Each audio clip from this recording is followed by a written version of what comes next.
नमस्कार, शाम के 7 बजने को है। वक्त है देश तक का। आपके साथ मैं हूं चित्रा त्रिपाठी। खबरों की शुरुआत करते हैं दिल्ली एनसीआर में दाखिल टिड्डियों के उस दल की खबर से जिन्होंने फसलों को भारी नुकसान पहुंचाना शुरू कर दिया है। गुरुग्राम में टिड्डियों की टोली दिखी तो दिल्ली ने भी इमरजेंसी मीटिंग बुला ली। इसके पहले गुरुग्राम में लाखों टिड्डियों ने हड़कंप मचा दिया। देखिए।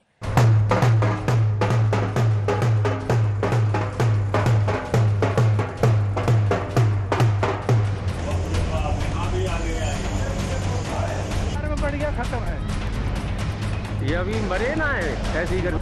देखते ही देखते साइबर सिटी गुरुग्राम के आसमान पर टिड्डियों का सैलाब दिखने लगा।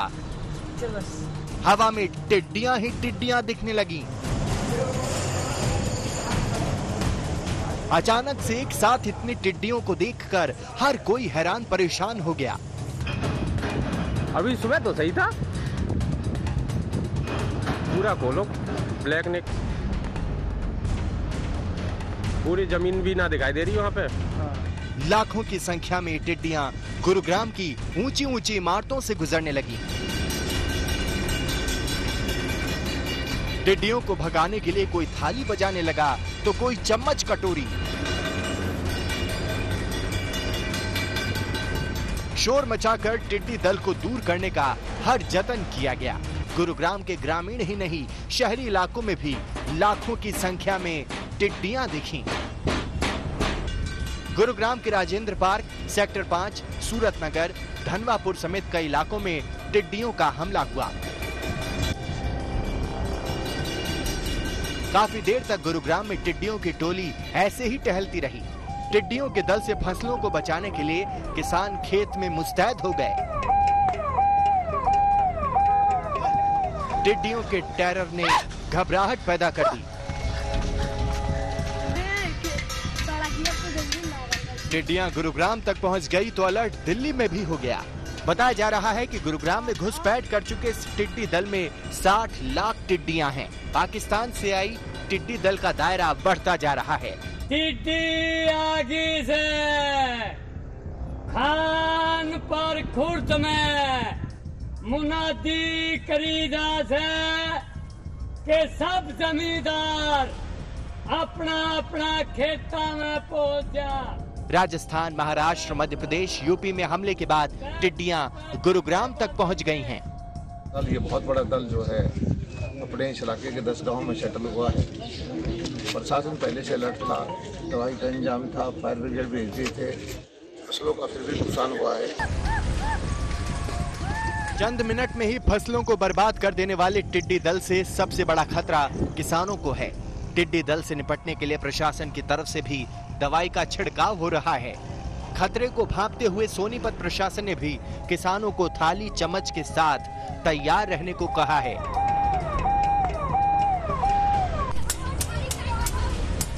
यूपी के सुल्तानपुर में भी टिड्डी दल का हमला हुआ। प्रशासन भी टिड्डी दल को देखकर सक्रिय हो गया है। फसलों को टिड्डी दल के अटैक से बचा लिया गया। सुशांत मेहरा, गुरुग्राम, आज तक। दिल्ली एनसीआर में न सिर्फ गुरुग्राम बल्कि फरीदाबाद, ग्रेटर नोएडा और झज्जर में भी टिड्डियों ने जबरदस्त तरीके से हमला बोला। ये अलग अलग तस्वीरें आपके सामने हैं। खेतों में लगी फसल पर खतरा बढ़ चुका है। हालांकि लोग थाली पीटकर और पटाखे फोड़कर टिड्डियों को भगाने की कोशिश कर रहे हैं, लेकिन डर है कि कहीं उनकी मेहनत पाकिस्तान से आए लाखों टिड्डी चट न कर जाए।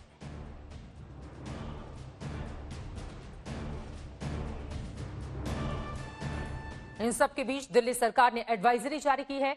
दिल्ली के सभी जिलों के डीएम हाई अलर्ट पर हैं। दमकल विभाग के साथ ही सामंजस्य बनाने के निर्देश दिए गए हैं। प्रशासन कीटनाशक के छिड़काव की व्यवस्था करे और दिल्ली के गांव में स्टाफ की तैनाती के निर्देश भी दिए गए हैं। ये देखिए, दिल्ली सरकार की एडवाइजरी में जो बड़ी बातें लिखी गई हैं वो हम आपको दिखा रहे हैं। प्रशासन कीटनाशक की व्यवस्था करे, दिल्ली के गांव में स्टाफ की तैनाती का निर्देश भी जारी किया गया है। इसके साथ ही ऊंची आवाज और शोर से टिड्डियों को हटाया जाए। जब ऊंची आवाज होती है और वहां पे शोर किया जाता है तो टिड्डी भाग जाते हैं। लोग अपने दरवाजे और खिड़कियों को बंद रखें। बाहर रखे पौधे को प्लास्टिक से कवर करें ताकि उसको ये टिड्डी दल नुकसान न पहुंचाएं। वहीं पीपीई किट पहनकर रात में छिड़काव करें। छिड़काव की जो बात सामने आई है, टिड्डियों के आक्रमण से बचने की ये कोशिश के तहत दिल्ली सरकार की एडवाइजरी, जिसकी बड़ी बातें हम आपको बता रहे थे। उधर दिल्ली के छतरपुर इलाके में राधा स्वामी सत्संग भवन में देश के सबसे बड़े कोविड सेंटर की आज से शुरुआत हो गई, लेकिन उद्घाटन को लेकर दिल्ली और केंद्र के बीच श्रेय की सियासत ऐसी भड़की कि उद्घाटन को निरीक्षण का नाम देना पड़ा। उद्घाटन से पहले ही सियासत के लपेटे में आ चुका भारत का सबसे बड़ा कोविड केयर आखिरकार कोरोना मरीजों की देखभाल के लिए तैयार है। गृह मंत्री अमित शाह और दिल्ली के मुख्यमंत्री अरविंद केजरीवाल दोनों ने राधा स्वामी सत्संग भवन में बने इस अस्थायी अस्पताल की औपचारिक शुरुआत कर दी, जिसे Sardar Patel Covid care centre का नाम दिया गया है। लेकिन सियासी पेच ऐसा फंसा कि शुरुआत के कार्यक्रम को उद्घाटन की बजाय निरीक्षण का नाम दे दिया गया।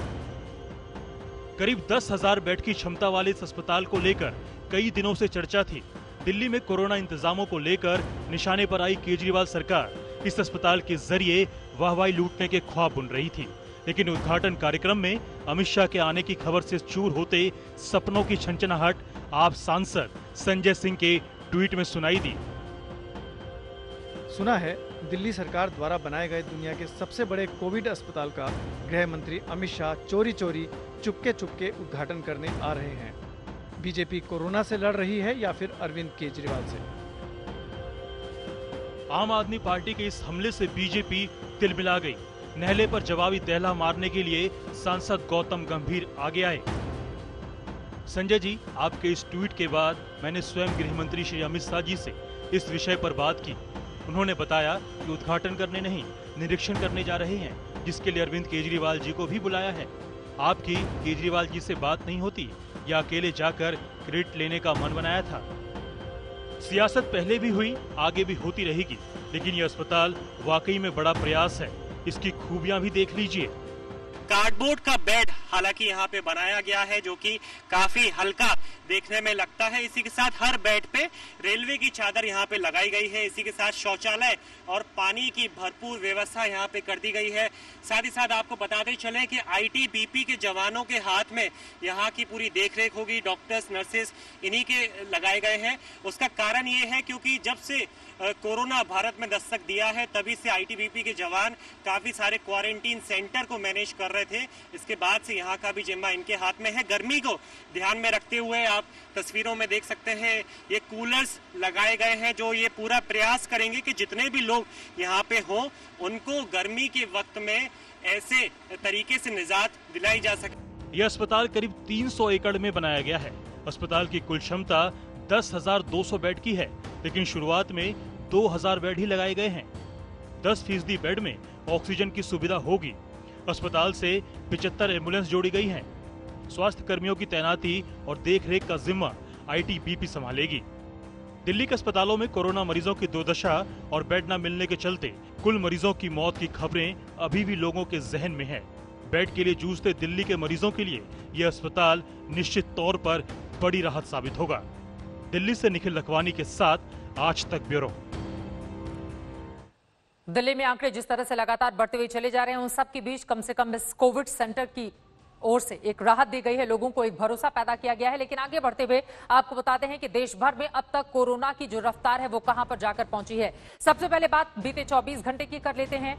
18,552 कुल केस सामने आए हैं बीते 24 घंटे में। हालांकि अच्छी खबर भी है, 10,224 लोग ठीक हुए हैं, जबकि 384 लोगों की मौत हुई है कोरोना की वजह से। अगर पूरा ओवरऑल अब तक का आंकड़ा देखें कोरोना का, 5,08,953 है।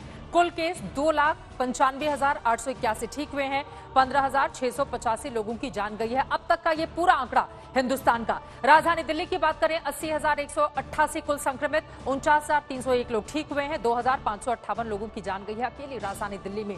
महाराष्ट्र में सबसे ज्यादा बड़े आंकड़े हैं, 1,52,765, 1.5 लाख से ज्यादा संक्रमित। हालांकि 79,815 लोग ठीक हुए हैं। 7,000 से ज्यादा लोगों की जान गई है महाराष्ट्र में। तमिलनाडु में 74,622 कुल केस, 41,357 ठीक हुए हैं। 957 की जान गई है। तमिलनाडु का ये बड़ा आंकड़ा है। तो राज्यों के हिसाब से आप समझ सकते हैं सबसे ज्यादा परेशानी का सबब बना हुआ है एक तरफ जहां महाराष्ट्र, मुंबई, वहीं दूसरी तरफ राजधानी दिल्ली। लेकिन इन सब के बीच अब अगली खबर, लद्दाख सीमा पर चीन को लेकर तनाव लगातार जारी है, लेकिन देश की सियासत अब चीन के फंड पर आकर लटक गई है। कांग्रेस की सीमा पर तनाव को लेकर पूछे जा रहे सवालों पर बीजेपी ने चंदे को लेकर जबरदस्त घेराबंदी शुरू कर दी है। आज जेपी नड्डा ने एक बार फिर से कांग्रेस से चीन के चंदे को लेकर 10 सवाल पूछे हैं। जवाब में कांग्रेस बीजेपी पर मुद्दे से ध्यान भटकाने का आरोप लगा रही है।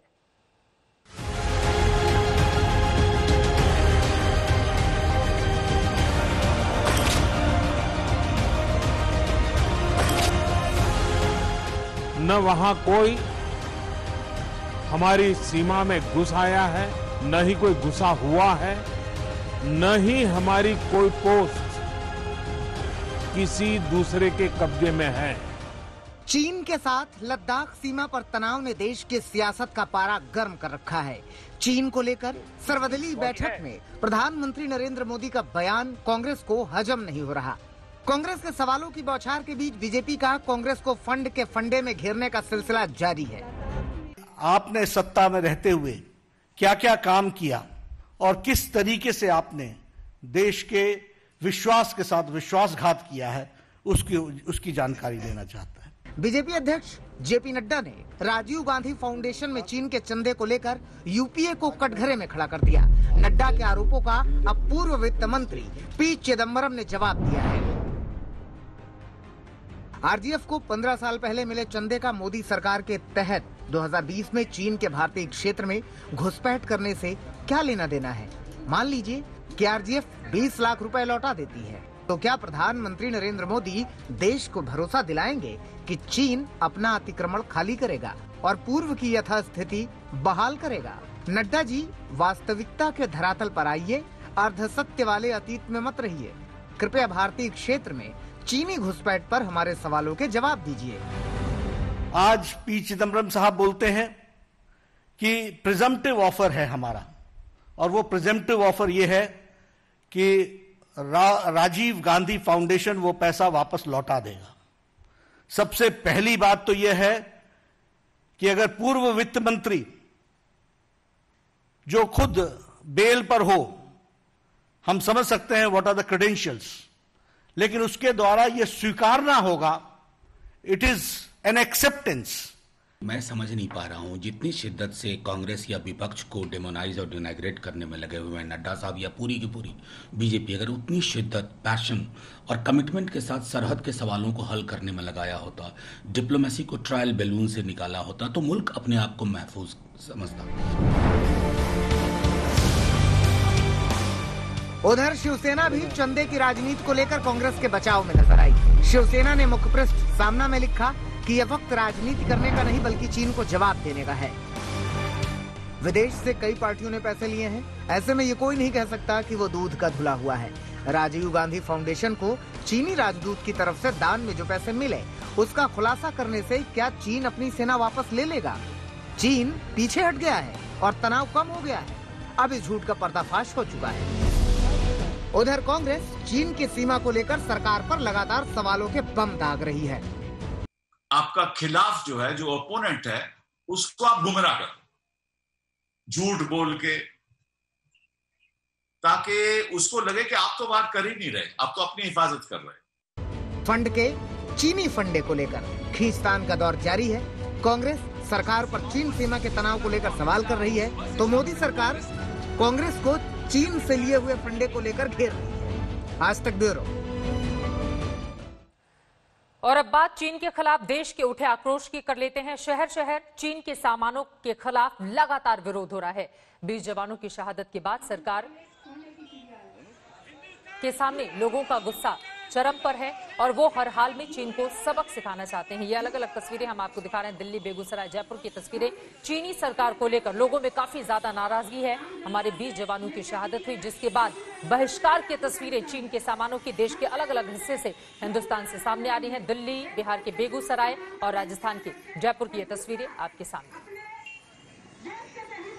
आगे बढ़ते हुए बात अब तेल के बढ़ते दामों को लेकर करते हैं। लगातार 21 दिन से तेल के दाम बढ़ते ही जा रहे हैं। इन 21 दिनों में पेट्रोल 9 रुपए 12 पैसे और डीजल 11 रुपए प्रति लीटर महंगा हो चुका है।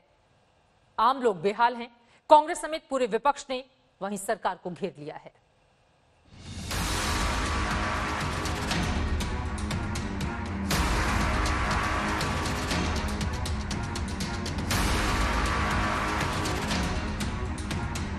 एक तो कोरोना की मार, ऊपर से धंधा मंदा। अनलॉक होने के बावजूद बाजारों से रौनक गायब। अब रही सही कसर तेल की वसूली ने पूरी कर दी। आम आदमी क्या करेगा? कर भी क्या सकता है? सरकार को कोसेगा, सिर पीट पीट कर रह जाएगा। सब्जियों के दाम भी बढ़ेंगे, महंगाई भी बढ़ेगी, सब कुछ इसी से बढ़ रहा है। गरीब आदमी तो मरे। गवर्नमेंट कुछ कर रहा ही नहीं है, कुछ तो करना चाहिए गवर्नमेंट ने, यही मांग है। सामान्य मानुस क्या करेगा इसके लिए? आम आदमी की जिंदगी खत्म हो चुकी है, फर्क थोड़ी पड़ेगा, खत्म हो गई वो। लगातार 21वें दिन पेट्रोल और डीजल के दाम में बढ़ोतरी हुई है। पेट्रोल के दाम में 25 पैसे प्रति लीटर, जबकि डीजल के मूल्य में 21 पैसे प्रति लीटर की वृद्धि की गई है। दिल्ली में पेट्रोल 80 रुपए 38 पैसे प्रति लीटर, तो वहीं डीजल के लिए 80 रुपए 40 पैसे प्रति लीटर की दर से भुगतान करना पड़ेगा। मुंबई में पेट्रोल 87 रुपए प्रति लीटर और डीजल की कीमत 78 रुपए 71 पैसे पर पहुंच गई। कोलकाता में पेट्रोल 82 रुपए 5 पैसे प्रति लीटर और डीजल का दाम 75 रुपए 52 पैसे प्रति लीटर हो गया है। चेन्नई में पेट्रोल 38 रुपए 59 पैसे प्रति लीटर और डीजल के लिए 77 रुपए 61 पैसे प्रति लीटर खर्च करने होंगे। इन 21 दिनों में पेट्रोल 9 रुपए 21 पैसे और डीजल 11 रुपए प्रति लीटर महंगा हो चुका है। कांग्रेस समेत तमाम विपक्षी दल सरकार को घेर रहे हैं। वाराणसी में बैलगाड़ी से बांधकर ऑटो चलाई गई। अलीगढ़ में समाजवादी पार्टी के कार्यकर्ताओं ने ट्रैक्टर को खींचा। बेंगलुरु में एनएसयूआई ने शव यात्रा निकाली। चंडीगढ़ में कांग्रेस ने सड़क पर उतरकर प्रदर्शन किया। कानपुर में आम आदमी पार्टी ने वाहनों की शव यात्रा निकाल दी। बीजेपी जब सत्ता से बाहर थी तो पेट्रोल की कीमतों के बढ़ने पर ऐसे ही प्रदर्शन किया करती थी, लेकिन आज बीजेपी सत्ता में है और पेट्रोल की बढ़ी हुई कीमतों पर उसकी बोलती बंद है। दुनिया में कहीं नहीं है, हिंदुस्तान में आजादी के बाद कभी ऐसा नहीं हुआ। पेट्रोल डीजल का दाम बराबर कर दिया इन्होंने। डीजल किसके उपयोग की चीज है?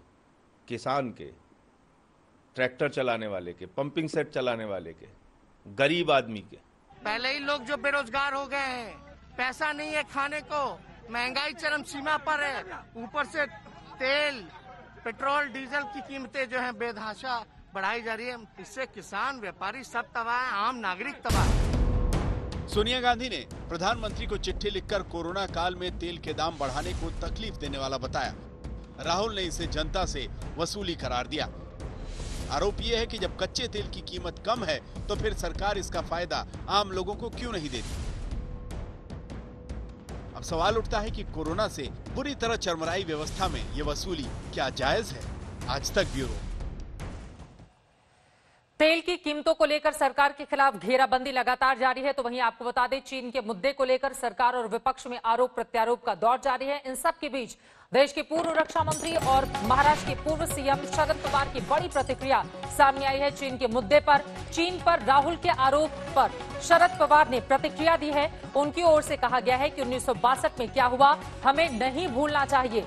राष्ट्रहित से जुड़े मुद्दों पर सियासत पूरी तरह से गलत है, ये कहा है शरद पवार ने। आपको बताते चले 26 जून 1991 से 6 मार्च 1993 तक डिफेंस मिनिस्टर रहे शरद पवार। उनकी ओर से ये बड़ा बयान सामने आया है। मौजूदा समय में नहीं पता चीन ने कब्जा किया है या फिर नहीं, यानी कि सरकार की ओर से जो बातें कही जा रही हैं कि हमारी जमीन पर कब्जा नहीं किया गया है, उस पर शरद पवार ने कहा है मौजूदा दौर में हमें नहीं पता कि चीन ने कब्जा किया है या फिर नहीं। राहुल गांधी के बयान पर एनसीपी प्रमुख शरद पवार की ये बड़ी प्रतिक्रिया सामने आई है। आपको ये भी बताते चलें कि महाराष्ट्र में इस वक्त एनसीपी, कांग्रेस, शिवसेना आपस में मिलकर सरकार चला रहे हैं, लेकिन चीन के मुद्दे पर शरद पवार की ये प्रतिक्रिया काफी ज्यादा अहम। उधर राजस्थान की गहलोत सरकार महाराणा प्रताप की विरासत को लेकर सवालों में घिर गई है। 10वीं की किताबों के महाराणा के जीवन और जुझारूपन के किस्से कम कर दिए हैं। इसे लेकर राणा के वंशज और इतिहासकार दोनों सरकार पर हमलावर हैं।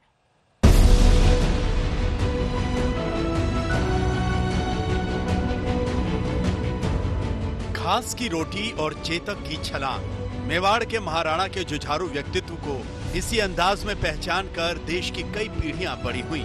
लेकिन जिस मिट्टी के लिए महाराणा प्रताप ने मुगलों के खिलाफ जिंदगी भर युद्ध लड़ा, उस मिट्टी में राणा के रक्त की लालिमा मध्यम पड़ने लगी है। राजस्थान बोर्ड के 10वीं की सामाजिक विज्ञान की किताब में महाराणा प्रताप और उनके घोड़े चेतक वाले अध्याय में काट छांट कर दी गई है। यानी राजस्थान के बच्चों को अब न ये पता चलेगा कि राणा ने कैसे जंगलों में जीवन बिताते हुए युद्ध की तैयारियां की और कैसे तमाम विपरीत परिस्थितियों के बावजूद उनकी आजादी की ललक और युद्ध का हौसला रत्ती भर नहीं डिगा। मैं सरकार से यही गुजारिश करना चाहूंगा कि अगर किसी प्रकार से अगर इन बातों के अंदर कोई तथ्य है कि अगर इतिहास को लेकर कोई खिलवाड़ हुआ है या कोई छेड़खानी हुई है, तो सरकार से मैं यही निवेदन करूंगा कि वो उसके जल्द से जल्द दुरुस्त करे। 2017 में 10वीं के पाठ्यक्रम में बदलाव हुआ था। सामाजिक विज्ञान की किताब में महाराणा प्रताप पर विस्तार से जानकारी दी गई थी। 2020 की किताब में पाठ्यक्रम में फिर से बदलाव किया गया। महाराणा प्रताप वाले अध्याय में काट छाट कर दी गई। राणा और चेतक से जुड़ी कई बातें किताब से हटा दी गईं। बदलाव से पहले लेखक की राय भी नहीं ली गई। जो मेरा मूल लेखन था, उस मूल लेखन में मान सिंह जो कि मुगल सेना का नेतृत्व कर रहा था और उसके ऊपर प्रताप के द्वारा जो आक्रमण किया जाता है और वो हाथी के ओहदे में छुप करके मान सिंह अपनी प्राण रक्षा करता है, लेकिन उसका जो वर्णन था वो सारा वर्णन, उस घटना का वर्णन उन्होंने इसमें से हटा दिया, जिसकी सहमति मेरे से नहीं ली गई थी। इतिहासकार और महाराणा के वंशज दोनों गहलोत सरकार के इस फैसले पर सवाल उठा रहे हैं। ऐसे में मुश्किल दौर में जब नई पीढ़ी को हिम्मत और हौसले का पाठ ज्यादा से ज्यादा पढ़ाने की जरूरत है, तब गहलोत सरकार को किताब में काट छाट करने की क्या जरूरत आन पड़ी, वो भी तब जबकि पाठ्यक्रम में बदलाव हाल ही में हुआ था। प्रताप सिंह राठौड़, उदयपुर, आज तक। उधर पाकिस्तान ने एक बार फिर से करतारपुर बॉर्डर खोलने का फैसला लिया है। पाकिस्तान ने अपनी तरफ से इच्छा जताई है कि वो 29 जून से करतारपुर बॉर्डर खोलना चाहता है। एसजीपीसी की केंद्र सरकार से अपील की है कि वो पाकिस्तान के प्रस्ताव पर विचार करे। एसजीपीसी की ओर से कहा गया है, कोरोना की वजह से करतारपुर बॉर्डर को बंद करने का फैसला लिया गया था, लेकिन अब पाकिस्तान की ओर से ऑफर है कि हम इसे खोलना चाहते हैं।